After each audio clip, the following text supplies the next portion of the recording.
ඉතාමත් දුර්ලභ ප්‍රදේශයක මේ ප්‍රදේශය පිළිබඳ දැනුවත් පිටතෙක් මා සමග සිටිනවා. ඇත්තට කියනකොට මේ ප්‍රදේශයේ ජෛව විවිධත්වය සම්බන්ධයෙන් ඇත්තටම දැන් ඔයගොල්ලෝ ඉන්නේ අපි ඇවිදින ගමන් කතා කරනවා. ඒක තවල අපිට අසලින් ඉඳ ගන්න පුළුවන්. ඔයගොල්ලෝ දැන් මේ ඉන්නේ අඩි සෑහෙන ගාණක් උඩ නිම්නයක. නිම්නය කියන්නේ උස් ප්‍රදේශයක තියෙන දැනිතලා බිම.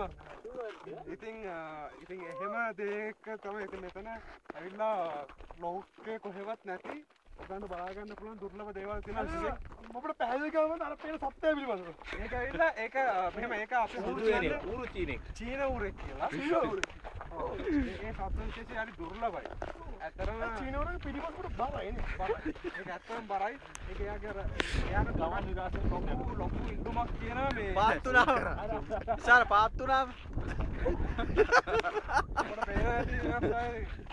ඊට අමතරව මේ පැත්තේ තාම ඩයිනෝසරයන් වලවලා නැති බව අපිට පේනවා. ඔව් ඇත්තටම අපිට මේ ප්‍රදේශයේ ඇත්තටම ඩයිනෝසරයන් තාමත් ජීවත් වෙනවා. ඔව් මෙහෙම ඒ දේ කරන්න පුළුවන් ඔයගොල්ලෝ හැබැයි සද්ද කරන්නේ නැතුව මේ ප්‍රදේශය ඇවිදින්න ඕනේ. ඔයගන්න පුළුවන් සිංහයෝ විශේෂයෙන් ලංකාවෙන් වන්ද වෙලා නැතුව තාම ඉන්නේ මේ ප්‍රදේශයේ. සිංහයේ මූණ ටග්ගා සිංහයකට අල්ලා ආරුගේ මූණ සනාගේ.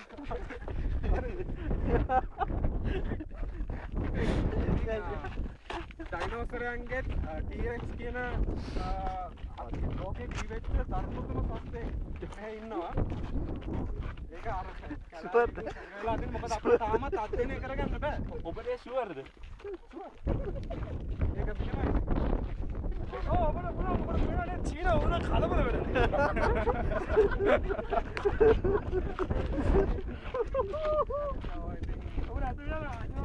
රසපටානිය ස්වර්ගයේ ඩයිනෝසර්ස් තමයි. රසපටානිය. ඔව් කන්නේ ඇත්තටම කොළ. කොළ පාතර පුදුර. හරි පාතර. කන්න බෑ. කන්න බෑ කොල්ලේ සත්ත්ව විශ්ේ බක්කාර. මොඩ ඇනද පොළොව දෙතරම සත්ත්වේ. දෝල් කාර් දෙනවා. අපි දැන් ඇත්තටම දැන් මේ කියන්න ඕනේ මෙතනින් එහාට අපේ ගමේ වනාන්තරයට ධර්ම වනාන්තරය එන්න මේ කොහොම සද්ද අඩු කරලා ඔයගොල්ලෝ එනවා නම් ඒක ගොඩක් ඔයගලන්ට වටිනවා. ඩයිනෝසර් පාරවල් පයින් කපොළු තියෙනවා. ඩයිනෝසර් කපොළු. ඉතින් ඒ වගේ දේවල් වලින් ඔයගලන්ගේ වාසනාව තිබ්බොත් ඔයගලන්ට පුළුවන් ඩයිනෝසර් එක හොයාගන්න. අපි තව ටිකකින් හම්බෙමු.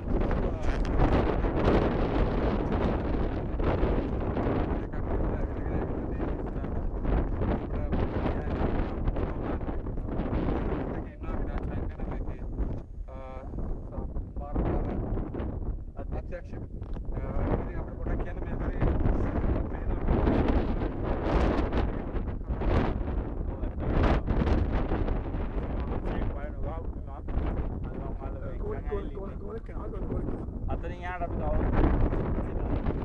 අනිවාර්යයෙන්